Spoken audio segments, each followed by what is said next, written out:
तो हेलो दोस्तों, मैं हूं आपका दोस्त और होस्ट सुनील और आप सुन रहे हैं सुनील हॉरर स्टोरी। कहानी को देखने से ज़्यादा सुनने में मज़ा आता है, तो अपने हेडफोन लगा लीजिए दोस्तों। आज की कहानी बहुत ही ड्रामनी और ख़तरनाक होने वाली है। दोस्तों, कहानी शुरू करने से पहले आप चैनल को सब्सक्राइब कर लें और अगर आपको कहानी अच्छी लगे तो आप लाइक कर देना। तो दोस्तों, कहानी को शुरू करते हैं। दोस्तों, ये एक सच्ची भूतिया घटना तब की है जब मैं अपने गाँव था। 2 अक्टूबर गांधी जयंती की छुट्टी थी और उस दिन मेरे कुछ दोस्तों ने मिलकर हमारे गांव से थोड़ी ही दूर लगभग 15 किलोमीटर की दूरी पर एक खंडर के पास पिकनिक मनाने का फैसला किया और उस दिन हमारे साथ एक भूतिया घटना घटी। तो दोस्तों, कहानी शुरू करते हैं। दोस्तों, ये उस दिन की सच्ची घटना है जब हमारे स्कूल में गांधी जयंती और लाला बहादुर शास्त्री की छुट्टी थी दिन की। हम सभी दोस्तों ने सोचा कि चलो यार, आज हम कहीं बाहर पिकनिक मनाने जाते हैं और मेरे दोस्तों ने भी इस बात पर हामी भर दी। सबने मिलकर गांव के थोड़ी ही दूर पर तकरीबन 15 किलोमीटर की दूरी पर गांव के पास बने एक खंडर के पास पिकनिक मनाने का फैसला कर लिया। वो दिन काफ़ी अच्छा और सुंदर चल रहा था। हम सभी ने खाना बनाने का सामान और भी सामान अपने साथ रख लिया था क्योंकि हम सभी वहाँ पर जाकर खाना बनाना और मौज करना चाहते थे। हम तकरीबन 5 दोस्त थे और सभी के पास अपनी अपनी साइकिल थी। हम सभी साइकिल पर चलकर तकरीबन 30 या 40 मिनट पर उस जगह पहुँच गए और उसी खंडर के थोड़ी दूर पर एक पेड़ था जहाँ उसके नीचे हमने खाना बनाने का काम शुरू कर दिया। तभी हमने देखा कि हमने अपने साथ पानी लाना तो भूल ही गए थे। तो फिर सभी बोले कि अब हम क्या करें, क्योंकि हमारे पास तो केवल पीने के लिए पानी था। तो मेरा एक दोस्त बोला, मुझे लगता है खंडर के अंदर एक कुआं होगा जिसके अंदर पानी है। मुझे गांव वालों ने, बुजुर्गों ने बात करते हुए सुना था। मैं जाता हूँ और पानी लेकर तुरंत आता हूँ। इतना कहकर वो पानी लेने के लिए चला गया। हम मिलकर दाल बाटी बनाना चाहते थे क्योंकि ज़्यादातर हम वही बनाते थे जब भी हम पिकनिक पर जाते थे। मेरे दोस्त लोग सब्जी काट रहे थे और मैं दूसरी ओर बैठा आटा गूंद रहा था। तभी मेरा दोस्त अचानक चिल्लाने लगा। मेरा दोस्त जो पास में बैठा था वो बोला कि मुझे प्याज काटने में बहुत आंसू आ रहे हैं। हम सभी इतना सुनकर हंसने लगे। मेरा दूसरा दोस्त बोला, मैं अभी जाता हूँ और मुंह धोकर आता हूँ और भोला भी अभी तक नहीं आया था। फिर मेरा दोस्त बोला, देखता हूँ वो क्या कर रहा है। भोला हमारा वो ही दोस्त था जो पहले पानी लेने गया हुआ था। कुछ ही मिनट के बाद मेरे वो दोस्त जिसके प्याज काटने के समय आंसू आ रहे थे वो ज़ोर ज़ोर से चिल्लाना लगा। उसकी आवाज़ किले के बिल्कुल अंदर से आ रही थी। हम सभी ने ये सोचा कि इसे क्या हो गया और फिर हम 2 दोस्त, मैं और मेरा एक और दोस्त, हम दोनों मिलकर किले के अंदर देखने गए और हमारा एक दोस्त उसी जगह पर रुककर हमारे पूरे सामान का और साइकिल का ध्यान रख रहा था। हम दोनों किले के बिल्कुल दरवाजे वाली जगह पर पहुँचे और वो कुआं भी उस किले के थोड़ी सी अंदर और थोड़ी सी दूरी पर था। हमने देखा कि जो दोस्त मेरा प्याज काटता हुआ जो चिल्ला रहा था वो अब कुएं के बिल्कुल पास खड़ा था और भोला जो पहले पानी लेने गया था वो नीचे अचानक ज़मीन पर लेटा हुआ था। मैंने अपने दूसरे दोस्त से कहा जो मेरे साथ आया था, भी इसे क्या हो गया है। फिर हम दोनों पास गए और हमने उससे पूछा भी इसे क्या हो गया है। तभी उसने कहा कि मैं यहाँ जब आया था तो भोला ऐसे ही नीचे लेटा हुआ था और मैं इसे नीचे लेटा हुआ देखकर मेरी यहाँ पर चीख निकल गई।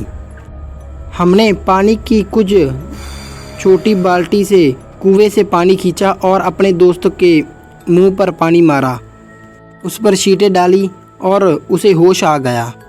वो तभी अचानक से बोला, अरे यार, तुम सब यहाँ पर कैसे पहुँचे। हमने कहा कि तुम यार बहुत देर तक नहीं आए और इसलिए हम तुम्हें देखने आए और फिर हमने तुझे लेटा हुआ पाया यहाँ पर। ऐसा क्या हुआ जो तू लेट गया नीचे, हमने पूछा। वो तभी एक गंभीर आवाज़ में बोला, यार इस जगह से चलते हैं, ये जगह मुझे सही नहीं लग रही। जब मैं यहाँ पर कुएं से पानी भर रहा था तो मैं एक डरावनी औरत को देखा जो कुएं के बिल्कुल पास खड़ी थी। और मुझे ऐसा लग रहा था कि जैसे वो औरत मुझे पानी के बीच से देख रही है, कुएं के। और सबसे डरावनी बात यह है कि उस औरत के दांत काफ़ी पुराने थे, ऐसे किसी राक्षस के होते हैं। और फिर मैं इतना डर गया कि मैं इसी जगह बेहोश हो गया। उसकी आवाज़ में डर बिल्कुल साफ झलक रहा था। वो हमें खींच रहा था कि बाहर चलो। तभी ये बात सुनकर हमें तो हंसी आने लगी, क्योंकि हमने तो ऐसा कभी अनुभव नहीं किया था। और हमने भी कुएं के अंदर झांक कर देखा, पर उस कुएं में तो कुछ भी नहीं था। मैं उसे बोला, अरे यार भोला सेठ, क्या तुमने आज नींद पूरी की थी या नहीं? इतना कहकर हम सब हंसने लगे। हमने तुरंत तभी पानी भरा और किले से बाहर निकलकर अपने दोस्त के पास पहुंचे, जो आग जलाने के लिए लकड़ियां इकट्ठा कर रहा था। वो बोला, अरे यार इसे क्या हुआ था, और ये भोला के चेहरे के तोते क्यों उड़े हुए हैं? तभी भोला ने उसे भी सारी बात बताई, तो वो भी बोला कि ये तेरा वहम होगा। तभी उसने आग जलाई और कढ़ाई को सब्जी बनाने के लिए ऊपर रखा। उसने हमसे बाल्टी वाला पानी मांगा। तो जैसे ही मैंने उस बाल्टी को अपने दोस्त की ओर बढ़ाया, तो तभी मैंने उस बाल्टी में एक औरत का चेहरा देखा, जो एक अजीब तरीके से मुझे देखकर हंस रही थी। उसके दांत बिल्कुल वैसे पैने और काफ़ी डरावने लग रहे थे जैसे भोला ने बताया था। तभी मेरी आँख झपकने से पहले ही मैंने देखा कि उस पानी में बिल्कुल भी कुछ नहीं है।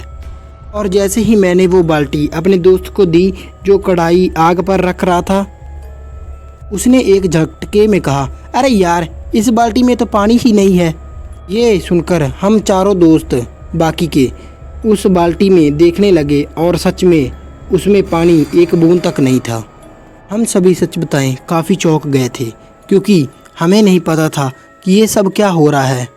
फिर मैंने भोला से कहा, अरे यार तूने जिस भूतिया औरत को देखा था, उसे यार मैंने भी देखा है इस बाल्टी के बिल्कुल पानी में। पर पता नहीं यार ये बाल्टी का पानी कैसे ख़त्म हो गया, ये बहुत ही अजीब है ना, मैंने भोला से कहा। हम पांचों फिर से निर्णय किया कि हम उस कुएं के पास जाएंगे। तभी हम पांचों उस कुएं के पास से मिलकर गए, तो हमने देखा कि वो कुआं तो बिल्कुल सूखा हुआ था।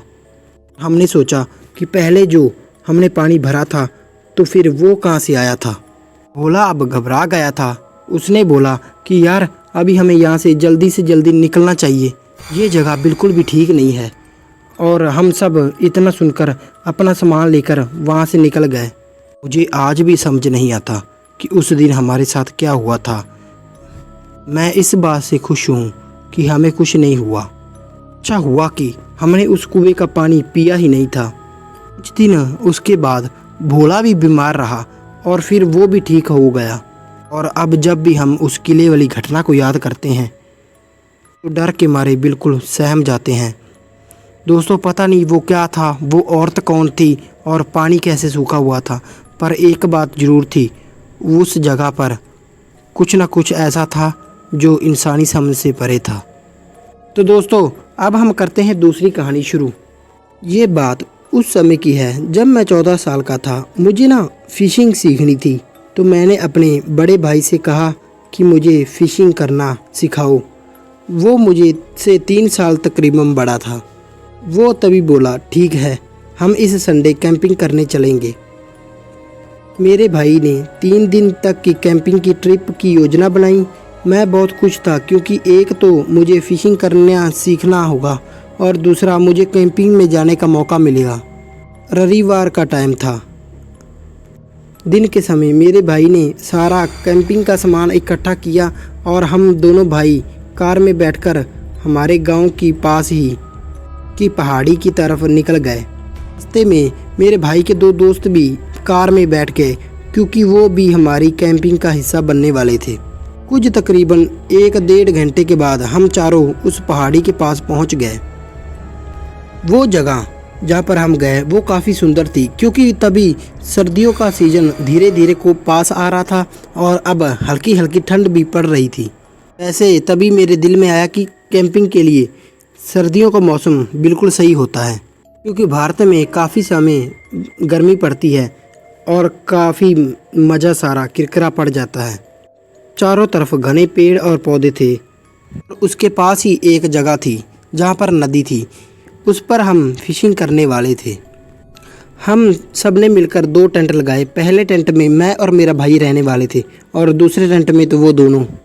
हम सब ने आग जलाई और सूखी लकड़ियाँ और जमा कर ली, जो कि बड़ी ही आसानी से उस जगह पर मिल गई थी। हमने हमारे टेंट के पास ही कैंप फिशर को सेट किया। हम सभी ने मिलकर उस रात फिश राइस बनाने की योजना बनाई थी। राइस तो यानी कि चावल तो हम अपने घर से ही लेकर आए थे, तो बाकी की मछलियाँ तो हम वहीं से पकड़ने वाले थे। हमने आग में चावलों को उबलने के लिए रख दिया और हम चारों नदी के पास मछलियाँ पकड़ने के लिए बैठ गए। मेरे भाई के दोस्त तो फिशिंग कर रहे थे और मेरा भाई मुझे फिशिंग करना सिखा रहा था। मछलियाँ पकड़ना बिल्कुल भी आसान काम नहीं था। तकरीबन आधे घंटे तक हमें कोई मछली नहीं मिली। थोड़ी देर और बैठने के बाद मैंने पानी में किसी चीज़ को महसूस किया। मुझे लगा शायद वो कोई मछली होगी, पर वो जो कोई भी चीज़ थी कार में काफ़ी बड़ी थी। मतलब ये थोड़ा अजीब था क्योंकि वो नदी ज़्यादा गहरी नहीं थी और ना ही ज़्यादा बड़ी थी, तो वो इतनी बड़ी चीज़ नदी में क्या थी। मैं ज़ोर से चिल्लाया, वो देखो पानी में वो इतनी बड़ी चीज़ क्या है। मेरे इतने कहते ही सभी लोग पानी में देखने लगे, पर पानी में कुछ भी नहीं था। मेरे भाई ने हंसते हुए कहा कि पानी में तो मछली इतनी आसानी से नहीं मिलती। वो तीनों हंसने लगे और मुझसे बोले कि तू सो गया था क्या, तूने शायद कोई सपना देखा है। और मुझे भी लगा कि शायद ये सपना या मेरा वहम ही होगा।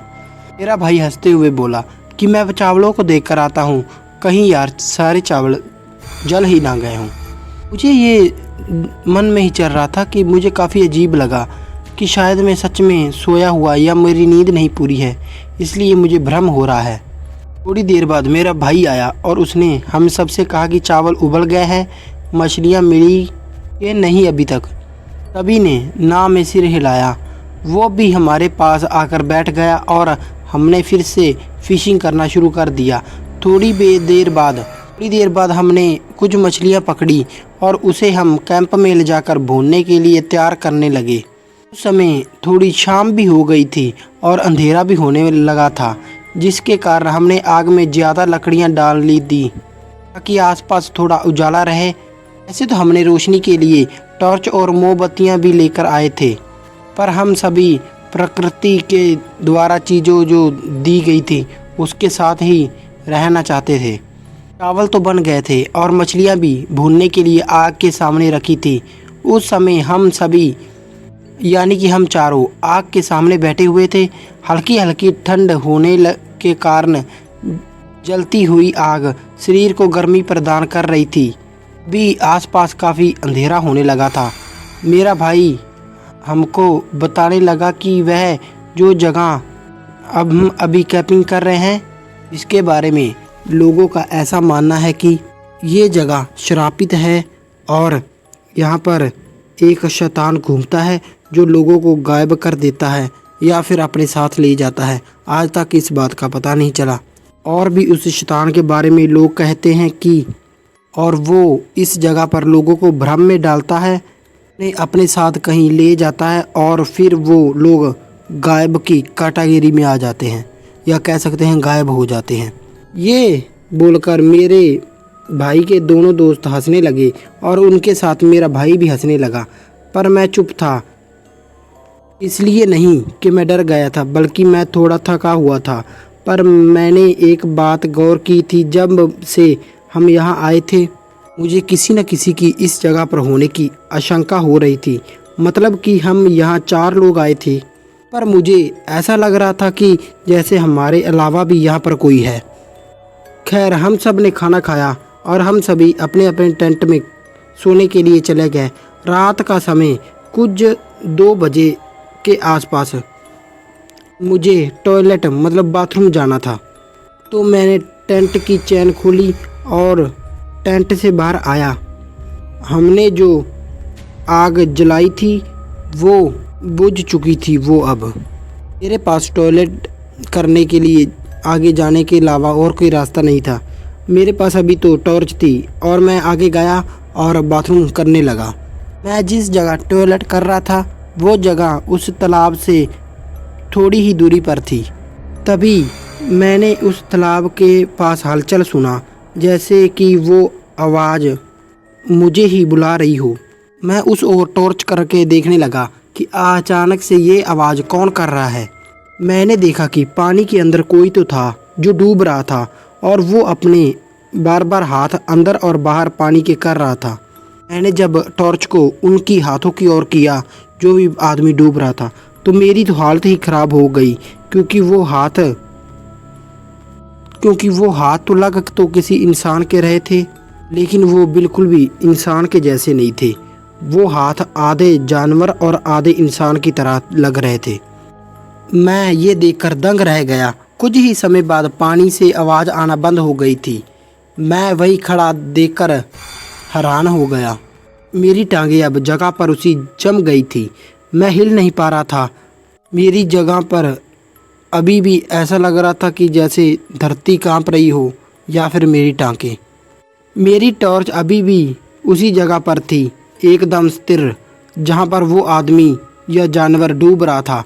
मैंने देखा कि एक हिरन के जैसा दिखने वाला सर उस तालाब से बाहर निकल रहा था। मेरे धीरे धीरे बाहर आ रहा था और वो काफ़ी लंबा था। उसके शरीर पर कोई बाल नहीं थे और वो बिल्कुल ऐसा लग रहा था जैसे आधा इंसान और आधा हिरन हो।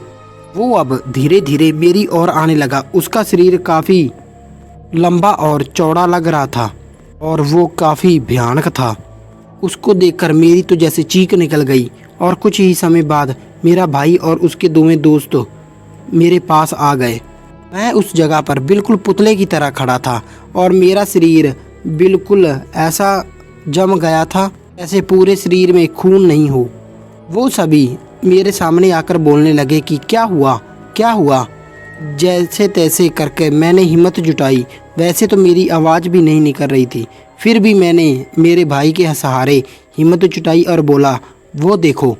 उन्होंने देखा कि पानी में हलचल तो थी, लेकिन वहाँ कोई नहीं था। सबने मुझसे कहा, अरे कुछ भी तो नहीं है वहाँ पर। मैंने अपने हाथों का इशारा करते हुए और टॉर्च की रोशनी करते हुए उन्हें तालाब के पास एक बड़े पेड़ के नीचे देखने को कहा। और जो उन्होंने देखा, सामने एक लंबा सा आदमी जो वहाँ पर खड़ा होकर हमारी ओर देख रहा था। उसे देखकर उनकी हालत भी ख़राब हो गई, क्योंकि किसी को भी आज तक वैसा कुछ नहीं दिखा था।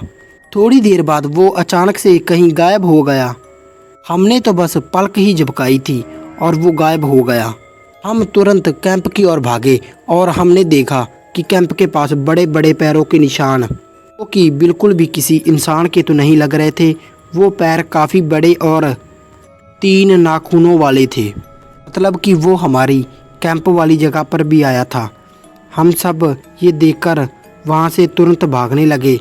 हमने जल्दी जल्दी से सारा सामान उस जगह से उठाया और उसमें मेरे भाई की गाड़ी में भरा और हम वहाँ से भाग निकले। हमें नहीं पता कि वो जीव क्या था और वहाँ क्या कर रहा था।